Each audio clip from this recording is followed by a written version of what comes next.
So Jake, working with childhood friends. Let's start with the pros because there's so few, and the cons will end with okay. So bad. What are your pros? So you wait, take your time. Let's turn the Paul's a Carol. Go back. Let me start. It's an honor. It's an honor to work with friends. It really is. When I think about it, there's people on this earth that get up every day and they dread walking in the office. And look, I don't love walking in the office every day. I'm not gonna lie. And yet, I still I feel very fortunate that I get to come in and choose who I'm around every day. So to work with a friend, the positives are, I guess you know the goods and you know the bads. Interesting. Right? And you know, has that helped you communicate? It has, but let me be clear. The reason I think that we're able to, Mike, Noah, and I are able to communicate effectively is because of some failed experiments with working with friends in the past and the lessons learned from there that I've carried forward. So I equate it a lot to being in a relationship. It is a relationship, right? Noah and I essentially are married. And just pause it right there. News. Yeah, no, it's true. It's true, right? So little things like, this is going to be silly, but this is the spirit of transparency. We plan date nights. And that doesn't always involve, we're both married, it doesn't always involve our wives. Like we have to, and he's better at this than I am, just be transparent about planning those things. He came to me the other day and was like, I planned this 2-day retreat for us that included everything from smoothie breaks to massages. Wow. And that's a true, those are things that are important in a relationship if it's going to last. Just like in a marriage. You're blowing my mind around because I'm thinking of Hewlett Packard, man. Dave and Bill. They were so aligned. So how much has that added value to your business?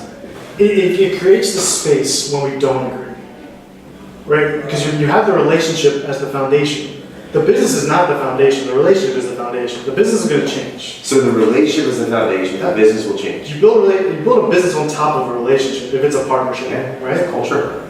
Yeah. Because it matters. Someone told me once. It does. A t-shirt in there somewhere. But yeah, so because the business can change or crumble completely, but the relationship can still exist, and you can build another business on top of it. So I think that's the attitude that we come at this business with. And it's also a sense of abundance. This is not the first and last business we're going to build together. It's just one of many. And I'll never forget when he sent me the offer letter, because I forced him to make it official. You don't know, he just wanted to make it official. Yeah. He sent me an offer. I'm about to move my family from California to Philadelphia. He said, here's to your last first day. And that hit home for me because that's very similar to the conversation I had with my wife.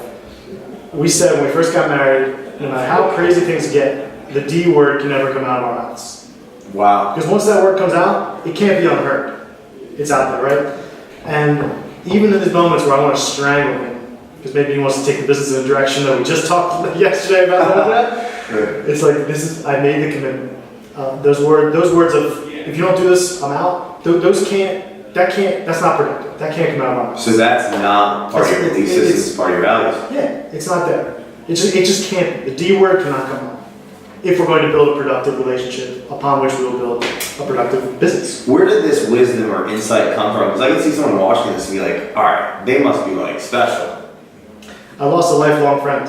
That software business I was talking about earlier, I started with a friend that I've known since I was 3 years old. And because I can relate to that. Yeah. I think some of us can when we get to that. And that's real. So think about your friends that you've had forever. And so I think using that as the example I gave earlier in terms of the relationship being the foundation, the business on top of it, our business was moderately successful, but our relationship failed. So we had never learned how to communicate effectively. That's what the lesson is there. And so in the interview process of talking with Noah about becoming his partner, we had to talk about all those little things like, what happens when we don't agree? How often do we want to spend time together outside of work? And all those things have to come up front. On a scale of 0 to 10, how does someone win with you? How does someone lose with you? How honest do you want me to be with you? How do you want me to... How long did you take to figure that out? 3 months. Wow. Because here's the thing. Growing up, I didn't like Noah. Let me be clear. I'm trying to be transparent. I don't like him, but the lesson I learned is that was about me. It was nothing he had done. Wow, it was my insecurities around his success. And this goes back to junior high school. I'm talking about a gentleman who's been able to build businesses his entire life. His whole family has a track record of that. I was jealous, and it showed up in a way where I was like, I don't like him. Now, people are going, that know me maybe watch this and think, well, that doesn't make any sense. You chose to be his roommate, you chose to be in business with him. That's true. But behind his back, I would be saying, internal in my head, I don't like this guy. It wasn't until I got older that I realized I was watching the trajectory of how many lives he was affecting and touching, the business he was growing, in the same amount of time, what had I done? So in that conversation with my wife when we're in San Francisco and he's in Philadelphia and that offer letter comes through, I had to have an honest moment with myself and say, do I really want to keep telling myself this BS story that I don't like him because deep down I knew it was jealousy, or do I actually want to take the risk and be next to someone who can help me grow to be help my world get bigger so I can help other people's as well.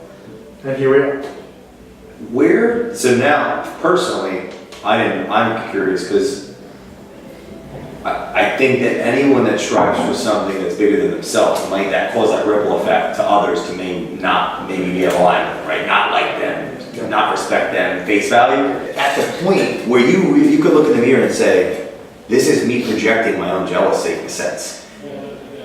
How are you, where does that come from? Did you have a mentor? Did you read like 7,000 books on emotional intelligence? Did you trip and fall and hit your head to be emotionally aware? Like this, because I have a few people that could use a group hug that I know to that. It's a good question. I think it's a combination of things. Look, who are you, Jake? I've had some therapy in my life. So you've really thought about that? Yeah, I think when you lose a key relationship,